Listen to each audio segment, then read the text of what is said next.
रात्र 23वी अर्धनारी नटेश्वर. मे महिन्याच्या सुट्टीत मी घरी गेलो होतो. इंग्रजी 4थीत मी गेलो होतो. मी घरी गेलो म्हणजे आईला आधार वाटे, कारण ती नेहमी आजारी असे. एक दिवस ताप येई, दुसऱ्या दिवशी ताप निघाला की ती पुन्हा कामाला लागावयाची. ताप आला की निजावयाचे, ताप निघताच उठावयाचे. ती फार अशक्त झाली होती. मी आलो म्हणजे तिला बरे वाटे. मी तिला पाणी भरण्यास, धुणे धुण्यास मदत करीत असे. अंगणाची झाडलोट करीत असे. आईचे पाय चेपायचे हा तर सुट्टीतील माझा नियमच झाला होता. एक दिवस बाहेर स्वच्छ चांदणे पडले होते. जेवण खाणे झाली होती. वडील जेवून बाहेर गेले होते. धाकटे भाऊ झोपी गेले. आईचे उष्टेक्षण वगैरे झाले. आई मला म्हणाली, श्याम, थोडे दळायचे का रे? का तुझे हात दुखत आहेत? संध्याकाळी तू खणले आहेस, घोळीचा दळा केलास ना. हात दुखत असले तर नको हो. मी म्हटले, मुळीच हात दुखत नाहीत. जात्याच्या खुंट्याला तुझा व माझा दोन्ही हात असतात. तुझा प्रेमळ हात माझ्या हाताला लागून मला शक्ती येते. चल, मी अंगणात जाते घालतो, पोत्यावर जाते घालतो. आईने घाल म्हणून सांगितले. मी अंगणात जाते घातले. आईने दळण आणले. दुसऱ्या दिवशी आंबोळ्या करावयाच्या होत्या. मला आंबोळ्या फार आवडत असत. मायलेकरे अंगणात दळत होतो व चंद्र वरून अमृताचा वर्षाव करीत होता. मंदगार वारा सुटला होता. आई ओव्या म्हणत होती व त्या ओव्यात श्याम बाळ असे नाव माझे गुंफीत होते. मला त्यात आनंद होता. दळण्याचे काम मला लहानपणापासून आवडते, कारण त्यामुळे आईची सेवा करता येत असे. आईबरोबर दळीत असता मी जात्यात वैरण घालावयासही शिकलो होतो. आम्ही दळत होतो. दळणाचा आवाज ऐकून शेजारच्या जानकी वहिनी आल्या. बाई, हे काय, श्याम का दळतो आहे? मी म्हटले, आज रात्री एकट्या कशा दळीत बसल्या म्हणून पाहायला आले. श्याम, हे रे काय, तू इंग्रजीनं शिकतोस? जानकी वहिनी म्हणाल्या. मी आईला विचारले, आई, दळायला का हात लावला म्हणून काय झाले? आई म्हणाली, श्याम, अरे जानकीबाई थट्टा करतात हो तुझी. त्यांचे तुझ्यावर प्रेम आहे म्हणून पाहायला आल्या. अरे, कामाला का कोणी नावे ठेवतील?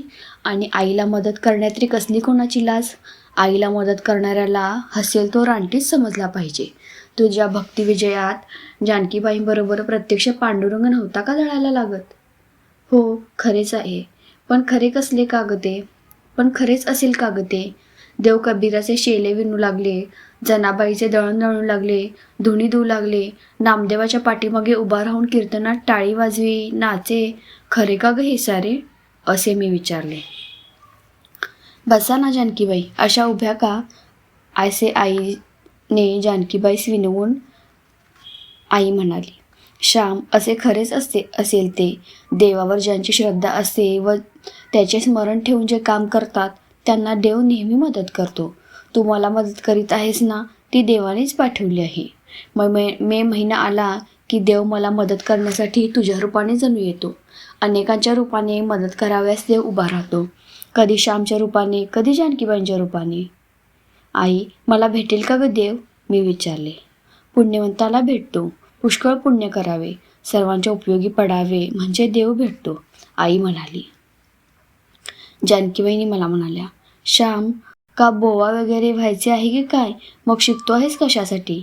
इंग्रजी शिकून चांगली मोठी नोकरी कर, आईला नोकरीवर ने. मी म्हटले, मला साधू व्हावेसे वाटते, भक्त व्हावे असे वाटते. आई, ओम नमो भगवते वासुदेवाय हा मंत्र जपत ध्रुव बसला होता. मी बसलो तर मला भेटेल का ग देव?